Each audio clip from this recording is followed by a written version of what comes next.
Ya, selamat pagi semuanya. Jumpa lagi bersama saya Yana Ariansa di channel Tarik Mang.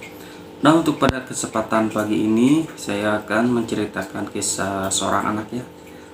Contohnya diberi nama Elizabeth. Nah, untuk ceritanya seperti ini. Elizabeth yang berusia 9 tahun sedang dalam perjalanan menuju kompetisi senam yang pertama. Semampainya lentur dan energik, dia benar-benar cocok untuk senam dan menyukainya. Tentu saja dia sedikit gugup dengan persaingan, tetapi dia sangat baik dalam senam dan yakin dapat melakukannya dengan baik. Bahkan dia telah memikirkan tempat yang sempurna di kamarnya untuk menentukan medali yang diraihnya. Jadi si Elizabeth itu udah membayangkan pasti menang ya. Dalam pertandingan pertama senam lantai, dia mendapatkan giliran pertama. Meskipun telah melakukan dengan baik, penilaian berubah setelah beberapa gadis berikutnya dan ternyata dia kalah. Elizabeth juga melakukan nomor-nomor lomba yang lain dengan baik, tetapi tidak cukup baik untuk menang.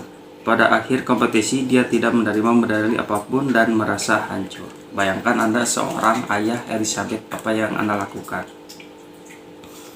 Pertama, mengatakan kepada Elizabeth bahwa Anda menganggapnya sebagai yang terbaik. Jadi Elizabeth itu adalah yang terbaik ya kalau kita sebagai ayahnya. Yang kedua, mengatakan kepadanya bahwa medali yang seharusnya menjadi miliknya telah dirampas orang lain. Jadi orang lain yang menang. Jadi kita berasumsi bahwa medali yang seharusnya milik Elizabeth telah dirampas oleh orang lain.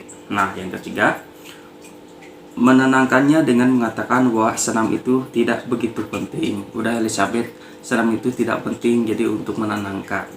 Nah, yang ini yang keempat ya, mengatakan kepadanya bahwa dia memiliki kemampuan dan tentu akan menang pada kesempatan yang akan datang.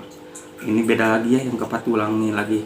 Mengatakan kepadanya bahwa dia memiliki kemampuan dan tentu akan menang pada kesempatan yang akan datang. Dan yang terakhir yang kelima, mengatakan kepadanya bahwa dia memang tidak layak untuk menang. Beda ya kata-katanya dari 1, 2, 3, 4, 5. Yang kelima itu justru aneh, mengatakan kepadanya bahwa dia memang tidak layak untuk menang. Nah, ada pesan yang kuat dalam masyarakat kita tentang cara melambungkan harga diri anak-anak ya, melambungkan harga diri.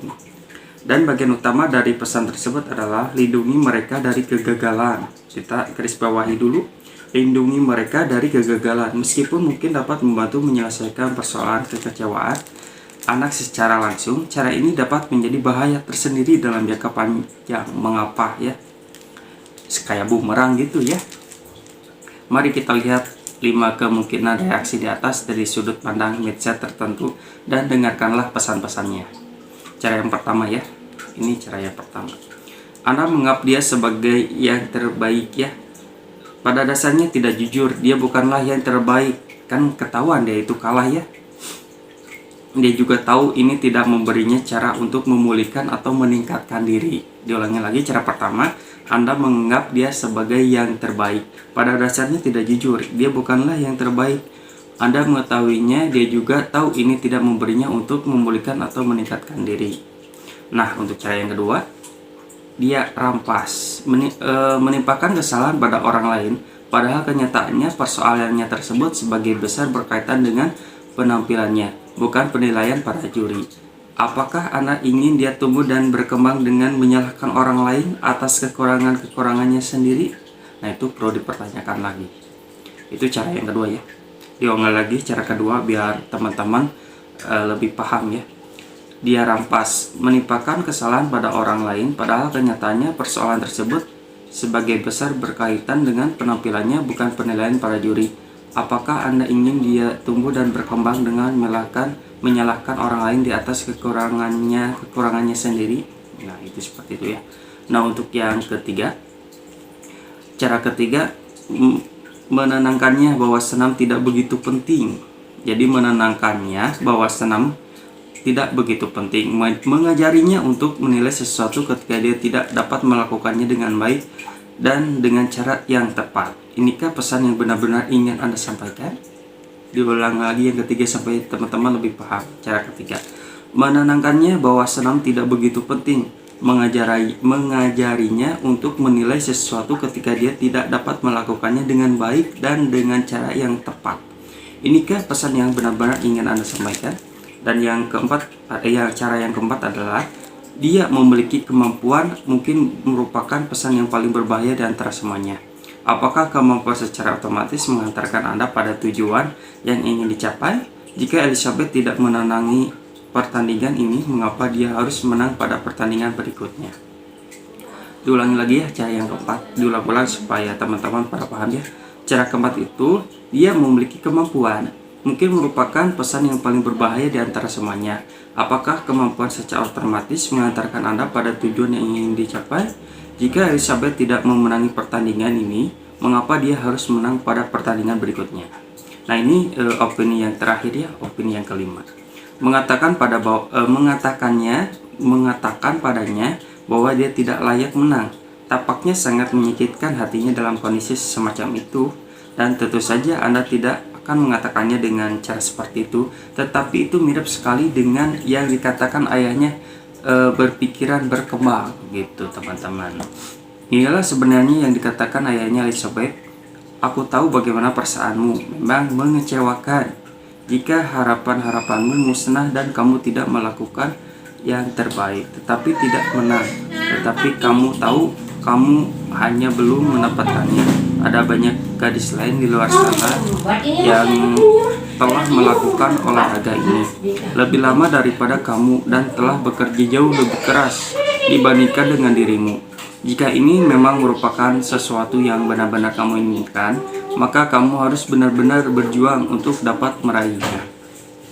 Ayahnya juga memberitahu Elizabeth bahwa jika dia ingin melakukan senam semata-mata hanya untuk kesenangan, tidak jadi masalah. Tetapi jika dia ingin menang dalam berbagai kompetisi, dibutuhkan lebih banyak usaha. Elizabeth menginginkan betul kata-kata ini dalam hatinya. Kemudian dia menghabiskan lebih banyak waktu untuk mengulangi dan menyempurnakan putaran-putarannya, terutama putaran-putaran yang selama ini menjadi kelemahannya.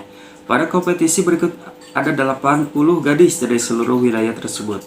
Elizabeth memenangi 5 medali untuk pertandingan perorangan dan menjadi juara umum dalam kompetisi tersebut dengan membawa pulang piala raksasa. Kini kamarnya penuh dengan berbagai penghargaan sehingga Anda nyaris tidak dapat melihat temboknya. Pada hakikatnya, ayahnya tidak mengungkapkan kebenaran, tetapi juga mengajarinya bagaimana mengambil pelajaran dari kegagalan dan melakukan apa yang harus dilakukan untuk berhasil di masa depan. Ayahnya sangat bersimpati dengan kekecewaan yang dialami Elizabeth, sangat bersimpati ya dengan kekalahan si Elizabeth. Tetapi dia tidak memberinya dorongan palsu yang akan mengarahkannya menuju kekecewaan yang lebih lanjut. Nah, ini kritikan konstruktif lebih jauh tentang pesan-pesan kegagalan. Kita selalu mendengar istilah kritik konstruktif. Tetapi tidakkah selalu orang menganggap kritikan yang mereka berikan kepada anaknya itu konstruktif? Mengapa mereka memberinya jika kritikan ini mereka anggap tidak membantu? Namun banyak kritikan yang sebenarnya tidak membantu sama sekali.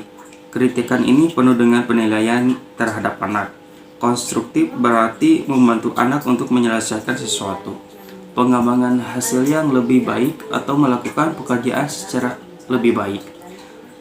Billy biasa terburu-buru menyelesaikan pekerjaan rumahnya, melewati beberapa pertanyaan dan pertanyaan. Nah, untuk cukup sekian ya penjelasan tentang kejadian sehari-hari dalam hidup kita. Kita bisa mengambil hikmahnya. Cukup sekian dari saya. Terima kasih banyak.